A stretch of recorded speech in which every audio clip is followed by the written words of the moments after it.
ವಿಧಾನಸೌಧದಲ್ಲೇ ಪಾಕಿಸ್ತಾನ್ ಜಿಂದಾಬಾದ್ ಅಂತ ಕೂಗಿದ ಮೂವರು ಆರೋಪಿಗಳನ್ನ ಪೊಲೀಸರು ಬಂಧನಕ್ಕೆ ಒಳಪಡಿಸಿದ್ದಾರೆ. ನ್ಯಾಯಾಧೀಶರ ಮುಂದೆ ಹಾಜರುಪಡಿಸ್ತಾ ಇದ್ದಾರೆ. A1 ಆರೋಪಿ ಮೊಹಮ್ಮದ್ ಶಫೀನ್ ಆಶಿಪುಡಿ ಬ್ಯಾಡಗಿ ಮೂಲದವರು.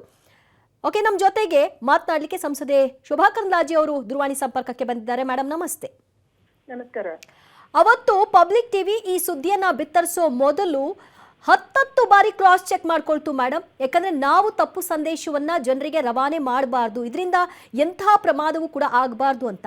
ಸೊ ನಮಗೆ ವಿಶ್ವಾಸ ಇತ್ತು ನಮ್ಮ ಸುದ್ದಿಯಲ್ಲಿ, ಆದ್ರೆ ಇದನ್ನ ನೋಡಿದಂಥವ್ರನ್ನ ಇದನ್ನ ಸಮರ್ಥಿಸ್ಕೊಳ್ಳೋರ್ಗೆ ಆ ವಿಶ್ವಾಸ ಇರಲಿಲ್ಲ.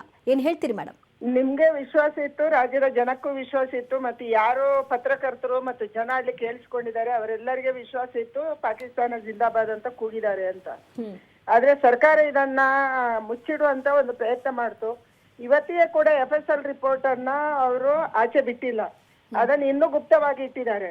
ಈ FSL ರಿಪೋರ್ಟ್ ಅನ್ನ ಯಾಕೆ ಗುಪ್ತವಾಗಿ ಇಟ್ಟಿದ್ದೀರಿ ಮತ್ತು ಅದನ್ನ ಯಾಕೆ ಹೊರಗಡೆ ಬಿಡುಗಡೆ ಮಾಡ್ತಾ ಇಲ್ಲ, ಅದ್ರಲ್ಲಿ ಏನಿದೆ ಇದರ ತನಿಖೆ ಆಗ್ಬೇಕು. ಅದಕ್ಕಾಗಿ ನಾನು ಇವತ್ತು ಕೇಂದ್ರ ಸರ್ಕಾರಕ್ಕೂ ರಿಕ್ವೆಸ್ಟ್ ಮಾಡಿದ್ದೀನಿ, ಈ ಒಂದು ಪ್ರಕರಣವನ್ನ FSL ರಿಪೋರ್ಟ್ ಅನ್ನ ಮುಚ್ಚಿದಕ್ಕೆ ಮತ್ತು ಟ್ಯಾಂಪರ್ ಮಾಡಕ್ಕೆ ರಾಜ್ಯ ಸರ್ಕಾರ ಪ್ರಯತ್ನ ಮಾಡ್ತಾ ಇದೆ. ಇಲ್ಲ, ಈಗ ಅಧಿಕೃತ ಆಗಿದೆ ಮೇಡಮ್. ಈಗ FSL ರಿಪೋರ್ಟ್ ಅಲ್ಲಿ ಜಿಂದಾಬಾದ್ ಅಂತ ಕೂಗಿರೋದು ಹೌದು ಅಂತ ಖಾತ್ರಿ ಆಗಿದೆ. ಅದೇ ಅದನ್ನ ಇಷ್ಟು ತಡವಾಗಿ ಅವ್ರು ಯಾಕೆ ಮಾಡಿದ್ರು? ಅದರ ಹಿಂದಿರುವಂತ ಉದ್ದೇಶ ಏನಿತ್ತು? FSL ರಿಪೋರ್ಟ್ಗೆ ಕಳ್ಸಿದ್ ಯಾವಾಗ, ಇದು FSL ರಿಪೋರ್ಟ್ ಬಂದಿದ್ ಯಾವಾಗ, ಮತ್ತೆ ಇವ್ರು ಅರೆಸ್ಟ್ ಮಾಡ್ತಾ ಇರೋದು ಯಾವಾಗ? ಅಂದ್ರೆ ಇವರೆಲ್ಲರನ್ನ ಬಚಾವ್ ಮಾಡುವಂತ ಒಂದು ಪ್ರಯತ್ನವನ್ನ ರಾಜ್ಯ ಸರ್ಕಾರ ಮಾಡ್ತು. ಕೊನೆಗೆ ಇವತ್ತು ನಾವೆಲ್ಲ ರಿಕ್ವೆಸ್ಟ್ ಮಾಡಿದ್ವಿ ಕೇಂದ್ರ ಸರ್ಕಾರ, ಸೆಂಟ್ರಲ್ ಫರೆನ್ಸಿಕ್ ಲ್ಯಾಬ್ ಇಂದ ಇದನ್ನ ತನಿಖೆ ಮಾಡ್ಬೇಕು ಅಂತ. ಆವಾಗ ಎಚ್ಚೆತ್ಕೊಂಡು ಇವಾಗ ಅರೆಸ್ಟ್ ಮಾಡಿದ್ದಾರೆ.